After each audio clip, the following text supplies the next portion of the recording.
balik lagi di Gibah Wong Kito bersama Dokter Riko. Ini tidak, kalau selain dokter kan, kalau aku pribadi kan kenal sama kau tuh panggilnya Liang-Liang, ya kan. Kalau Wong boleh manggil Liang-Liang atau Dokter Riko? Manggil Riko Dokter Riko. Oke. Dokter Riko. Sekarang masih dokter? Masih cuma sudah 2 bulan lah kurang lebih tidak praktek. Oh, tidak praktek. Oh, balik Linggau ya? Balik Linggau sudah sekitar kurang lebih 2 bulan. Terakhir tugas di mana? Terakhir itu aku tugas di klinik di Jakarta ada, Tangerang ada. Oh, terakhir di Jakarta. Ya, Jakarta sama Tangerang. Jakarta sama Tangerang. Dan terus 2 bulan belakangan ini terpaksa balik Linggau. Iya, 2 bulan ini bukan terpaksa sih, emang stop praktek dulu. Stop praktek? Itu stop praktek tuh cak mana nih maksudnya? Mungkin kan yang lain mau dengar. Maksudnya stop praktek tuh apakah kau memang ini klinik bukan punya kamu? Bukan. Klinik Wong. Oh, kau tuh begawe sama Wong. Oke. Nah, terus kau statusnya apa nih? Memberhentikan diri atau apa nih? Resign. Waktu itu resign atas kemauan sendiri. Oh. Pilih resign. Resign itu resign begawe kan? Bukan resign jabatan dokter, bukan? Oh, udah lah, masih tetap kan. Masih tetap ya. Kalau dokter itu kan gelar ya. Oh. Gelar. Jadi tidak mungkin istilah resign. Sama be jatuhin sama kayak PNS mungkin ya. Dia apa? Bisa enggak sih? Maksudnya dia kan begawe juga tuh. Dia bisa resign, dia bisa masuk lagi enggak? Kalau kayak bisa PNS tergantung bosnya masih mau terima apa tidak. Oh, sama lah ya kayak dokter tuh juga kayak itu kan. Iya, dokter ya tetap dokter, cuma kan karena karena resign berarti kan keluar nih. Maksudnya tidak ada jadwal praktek di klinik ini lagi. Kalau nanti misalnya nak balik lagi ya tergantung deal-dealan lagi sama bosnya. Dia masih mau terima apa tidak, gitu. Dia butuh dokter apa tidak. Itu ya. Nah, itu karena apa kau bisa berhenti itu? Apa karena memang COVID ini? Jadi maksudnya kau balik dulu lah, nggak mau praktek dulu apa cak mana nih? Sebenarnya sih masih pengen praktek ya tetap. Cuma waktu itu ada trouble sedikit. Maksudnya bukan trouble sih. Waktu itu kan pas masih sekitar 2 bulan lalu itu kalau tidak salah tuh zaman awal-awal COVID baru masuk Indonesia kan. Nah, jadi aku gawe di klinik itu APD seadanya. Jadi seadanya itu cuma masker surgical atau biasa masker bedah yang warna hijau putih. Nah, seharusnya rekomendasi WHO itu kita pakai masker namanya N95. Jadi untuk dokter. Iya, untuk tenaga medis karena itu dia daya saringnya lebih bagus. Terus karena kan kita sebagai tenaga medis ini dia kontak paling erat sama pasien kan dokter. Paling sering lah. Paling sering ya. Jadi dibilang kontak erat lah. Pada saat itu APD-nya memang kurang. APD-nya terbatas dan mahal waktu itu. Waktu zaman itu ya. Ya, pada saat itu klinik kau memberi APD secukupnya apa memang yang apa nih? Ya itu tadi APD yang dikasih itu berupa ya sarung tangan ya atau handscoon biasanya, sama masker surgical. Tadi kalau yang menurut aku kurang memadai lah. Kurang memadai. Ya, itu kurang memadai. Malah justru agak berbahaya ya, maksudnya agak bisa cepat kena COVID-nya ya pada saat itu. Ya, jadi kan kalau sebagai tenaga medis ini kan ya yang dulu klinik aku kerja itu lumayan rame ya, bisa sehari itu 100 lebih pasien ya, 100 lebih 80. Ya ambil rata-rata 100 lah. Jadi semakin rame pasien kan berarti semakin besar chance aku untuk ketular COVID. Apalagi kalau pasien batuk pilek biasanya tuh pertama kali dia tidak mungkin langsung ke rumah sakit. Pasti ke dokter. Pasti ke klinik dulu atau ke dokter praktek pribadi lah. Jarang-jarang yang langsung ke rumah sakit ya. Nah, jadi aku pikir APD-nya tidak memadai kan. Sudah itu pasiennya juga rame kliniknya, ditambah lagi dari keinginan aku ya sudahlah, stop dulu lah. bahaya kalau cek ini kan. Maksudnya ya kalau bagi aku ya, ya duit bisa dicari. Tapi kalau apa namanya kesehatan apa nyawa kan susah ya, cuma sekali baik. Iya.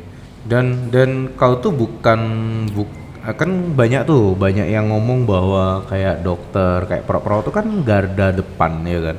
Nah, garda depan ini kau tuh bukan dari pemerintah langsung tapi ya, berarti swasta ya? Iya, kebetulan kan aku swasta, jadi tidak wajib.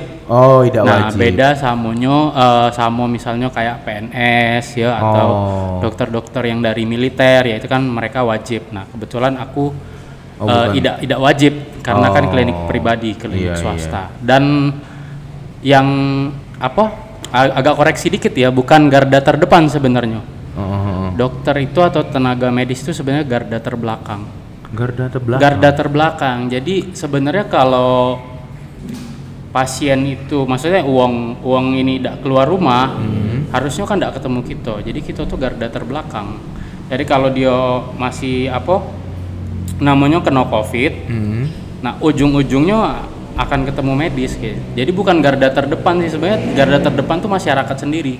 Jadi kalau mereka misalnya patuh sama PSBB ya di rumah baik, itu kan nggak mungkin kena COVID malah. Diri sendiri ya? Iya, masyarakat itu garda terdepan tuh malah masyarakat sendiri. Jadi mereka yang memang harus menuruti inilah pemerintah ya? Iya, dan tambah harus ada kesadaran diri lah ya.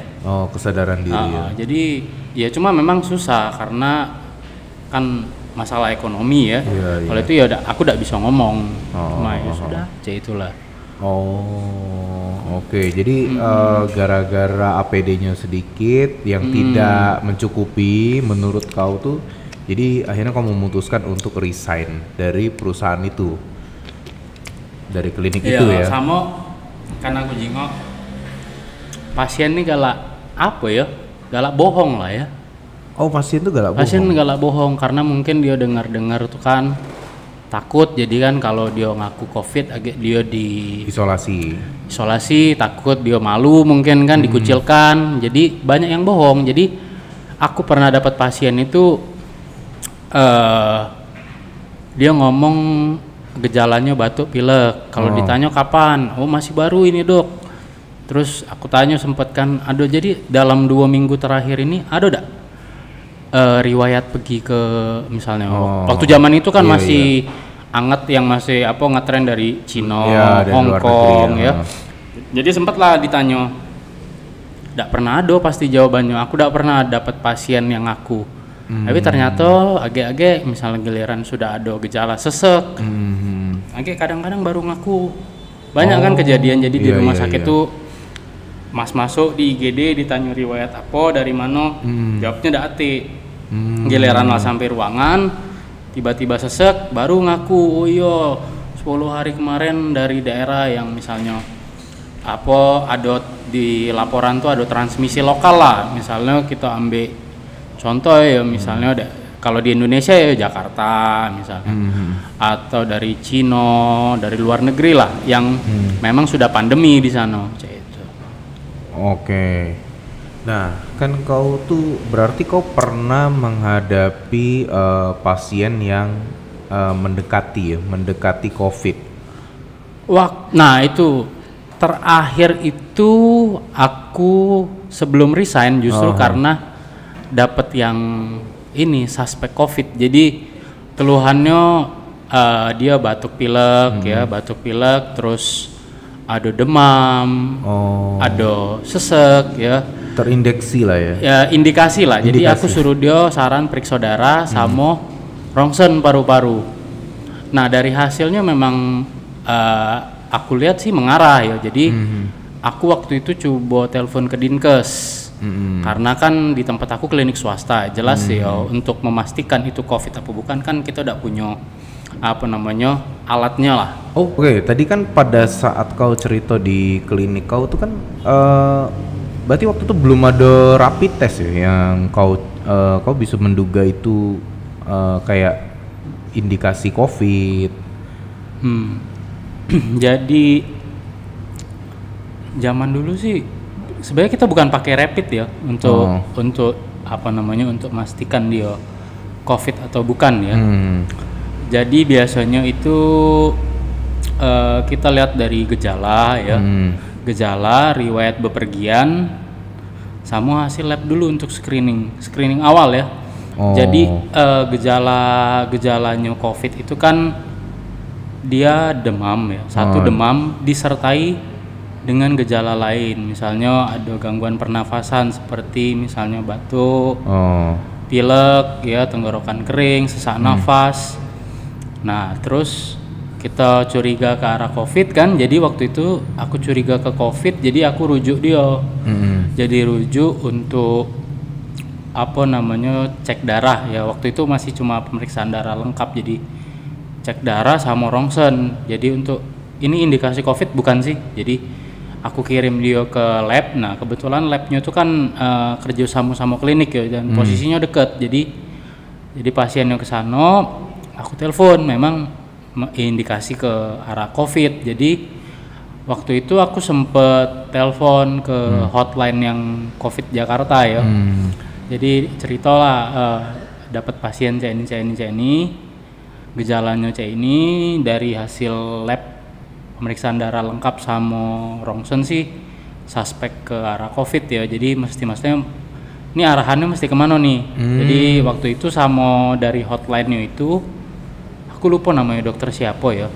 Waktu itu diarahin lah suruh ke puskes terdekat. Nah jadi nanti memang ada kewenangan untuk menentukan ini COVID atau bukan itu dari puskes. Oh bukan dari klinik? Bukan, klinik kita udah punya alatnya. Jadi sebenarnya kalau untuk itu ada yang namanya metode PCR atau swab kalau mungkin orang kenalnya ya. Alatnya. Ya metodenya, ya metode. Oh metode. Metodenya namanya swab PCR. Jadi kalau rapid itu dia untuk screening awal. Tapi banyak kasus yang rapid ini dia ada namanya itu false positif. Jadi false positif itu dia di rapid positif, tapi belum tentu dia COVID, Cetuna. Nah, tapi iya. Berarti kan kalau kita lihat kan kayak Linggau Dewe ya, Dewe itu kan pernah rapid test massal ya kan, kayak di kemarin tuh di mana sih, pasar satelit ya, kayak di pasar satelit. Aku nggak tahu pasar mana. Yang jelas mereka ada tes rapid massal itu. Aku ada dengar juga itu Linggau ada rapid test massal ya. Iya. Itu rapid test sekali lagi untuk screening, bukan untuk pastikan atau bukan untuk konfirmasi.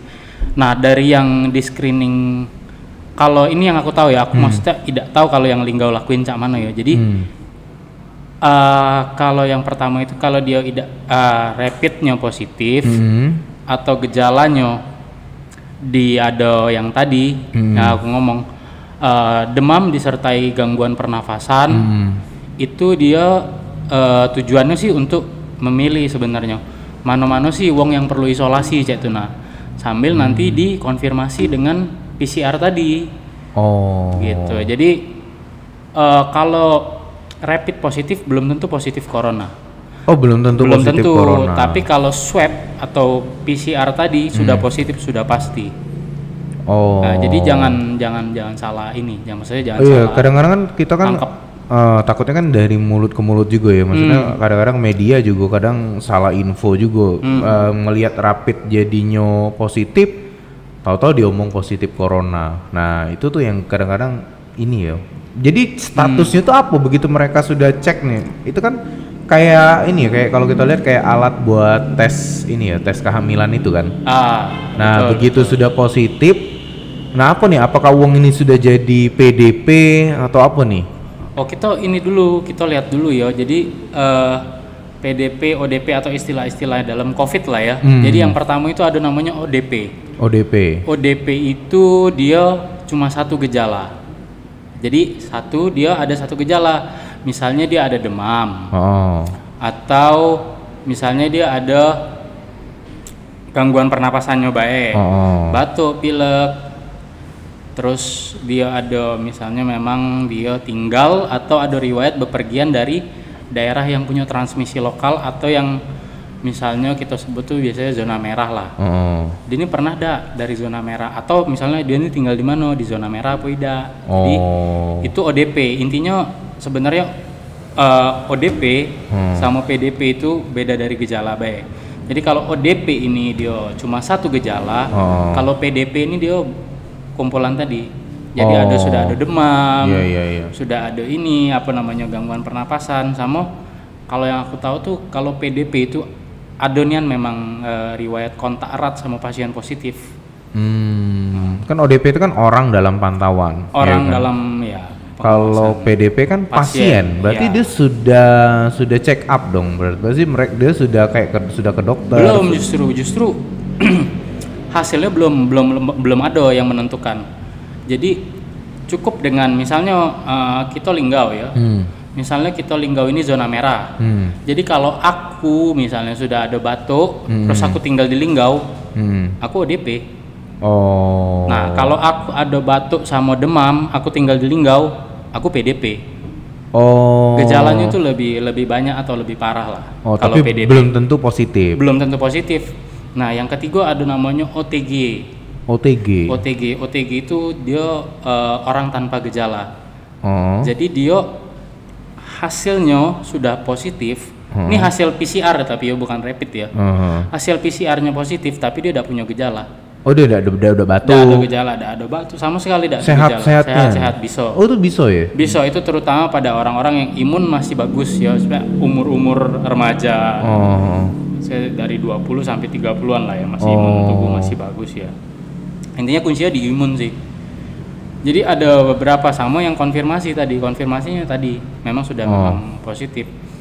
Nah, kalau yang di linggau ini kan rapid ya. Rapid itu belum bisa kita ngomong positif ya itu karena dari data-data pun orang yang positif corona rapidnya bisa negatif. Orang yang negatif rapidnya bisa positif. Jadi ada yang namanya false positif sama false negatif itu. Jadi maksudnya walaupun dia negatif di rapid, belum tentu dia juga negatif di COVID. Iya. Ada kemungkinan dia COVID juga. Bisa. Karena itu tadi aku bilang ada false sama false negatif, false positif. Jadi memang bukan standarnya untuk menentukan ini COVID atau bukan. Rapid itu bukan standarnya. Bukan, rapid bukan standar. Untuk screening benar. Tapi kalau untuk memastikan dia COVID atau tidak butuh yang namanya pemeriksaan PCR. Jadi PCR tuh nanti kayak diambil pakai kayak cotton bud ya, diambil di dalam rongga tenggorokan atau rongga hidung. Nah itu yang diperiksa. Gitu. Dan itu di linggau tuh kan sekarang kalau kita tahu tuh sekarang berapa sih ini jumlah positif di linggau? Hampir 70 ya? Bener gak? Positif linggau berapa? Hah? Berapa? Jadi berapa? Coba lihat. Lagi katanya aku besak-besain. Coba lihat.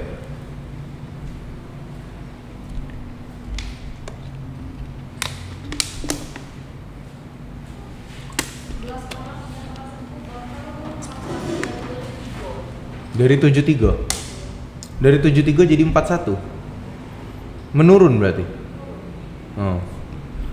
Nah, ini kan kita tahu bahwa linggau tuh kemarin sempat di angka 70-an positif corona, ya kan? Dan terus ada pantauan lagi bahwa beberapa sembuh dari corona ini. Nah, sedangkan di linggau ini kan mereka masih pakai rapid test, ya kan? Nah, apakah memang setelah mereka rapid test itu memang mereka bawa ke luar dulu buat dicek yang kata kau tadi, yang biar bisa ini dinyatakan positif. Aku udah tahu yang linggau ya, misalnya maksudnya cek ini. Kalau misalnya dia dari rapid positif ya, paling bagus ya isolasi cek itu Dan sambil menunggu sambil isolasi ini sambil ini dipastikan, maksudnya ini benar COVID atau bukan ya tadi, misalnya dengan PCR. Nah masalahnya kita di linggau ini punya PCR. Itu yang jarang kita tahu ya. Ya aku juga tidak sampai inilah belum tahu nih maksudnya di mana di rumah sakit linggau ini yang bisa PCR itu. Yang memang sudah bisa mastiin bahwa itu COVID atau bukan. Betul. Oh, iya kan karena kan kayak masyarakat juga udah mungkin tahu kan masalah tentang PCR yang kau ngomong tadi ya kan. Mereka taunya cuman rapid, positif itu kan. Aku juga pernah kayak lihat postingan snap di WA ke teman-teman aku ya, maksudnya mereka beli rapid itu kan dijual loh, dibeli terus dites dewe akhirnya negatif. Mereka tuh kayak wah ini negatif ini. Berarti bukan negatif COVID dong. Sebenarnya kalau rapid itu buat screening bay, maksudnya cak mana ya jelasinnya. Kalau dulu aku kerja di waktu masih zaman kerja sih, rapid tuh sebenarnya nggak ada guna lah kalau boleh ngomong. Kalau mau screening awal boleh, jadi misalnya ada wong dengan batuk pilek nih, mau di screening dulu pakai rapid, itu sih tidak masalah. Cuma untuk menentukan statusnya positif atau tidak. Iya betul, yaitu tadi dengan PCR tadi. Gitu. Jadi apa ya?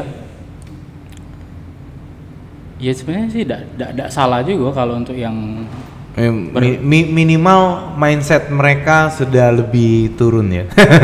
Jadi kan kalau sudah dirapi itu kan minimal masyarakat, wah aku negatif. Minimal itu sih itu mengubah kadang-kadang mindset. Yang ya aku tidak tahu sih, karena mungkin ya memang kurang pengetahuan juga maksudnya cak ini. Jadi dia menganggap mungkin rapid ini adalah standar baku untuk menentukan COVID. Sebenarnya sih tidak perlu kalau menurut aku ya. Jadi kalau pemerintah Lubuk Linggau misalnya, melaksanakan COVID ya, melaksanakan tes rapid massal, itu sih tidak masalah. Cuma maksud aku mungkin tujuannya itu untuk milih mana sih yang harus isolasi. Jadi biasanya kalau sudah rapid positif sih kemungkinan besar sih isolasi ya. Isolasi. Nah sambil itu tadi dibawa untuk pemeriksaan PCR tadi. Mungkin itu penindahan pemerintah biar kita bisa, karena terlalu banyak nih kan masyarakat, mungkin biar lebih gampang kali ya, maksudnya ini kita bisa jadi PDP, ini kayak ODP gitu ya, mungkin kayak itu ya. Biar lebih gampang buat kayak sensus dong, maksudnya biar ini kayaknya menando-nando nih, coba kita arahkan, mungkin lebih kayak itu kali ya. Ya screening lah kalau bahasa ininya. Bahasa kedokteran itu screening ya. Screening awal. Oke. Itu masalah di ini ya, masalah rapid test. Nah ini ada enggak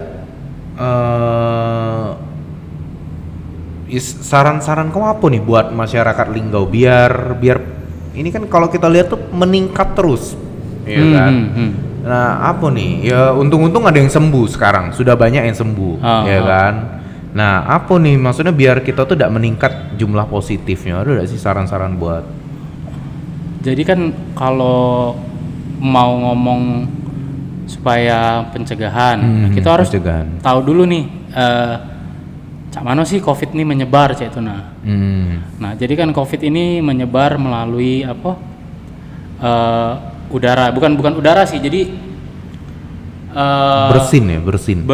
Ya betul, bersin, batuk, ngomong. Jadi virusnya ini kebawa di air liur lah, atau yang dari bersin tadi. Nah, cuma dia ini jatuh langsung, ada radius. Jadi kalau misalnya aku batuk, harus jaga jarak sama yang batuk. Jadi minimal itu 1-2 meter lah. Dari yang jadi kalau 1-2 meter tuh tidak sampai kumannya. Makanya diterapin physical distancing itu. Nah betul, itulah kenapa ada namanya physical distancing. Jadi dia itu bisa nular dari misalnya air liur ya. Kita ngomong kalau deket-deketan itu, kalau misalnya ada yang positif itu bisa nularin. Ya, bisa masuk melalui mata juga. Jadi ya kita harus tahu dulu nih, paham dulu mana sih COVID nih menyebarnya. Nah dia kalau misalnya kita ada bersin, ada ngomong ya, misalnya contoh aku ya, aku ngomong air ludah aku jatuh ke meja.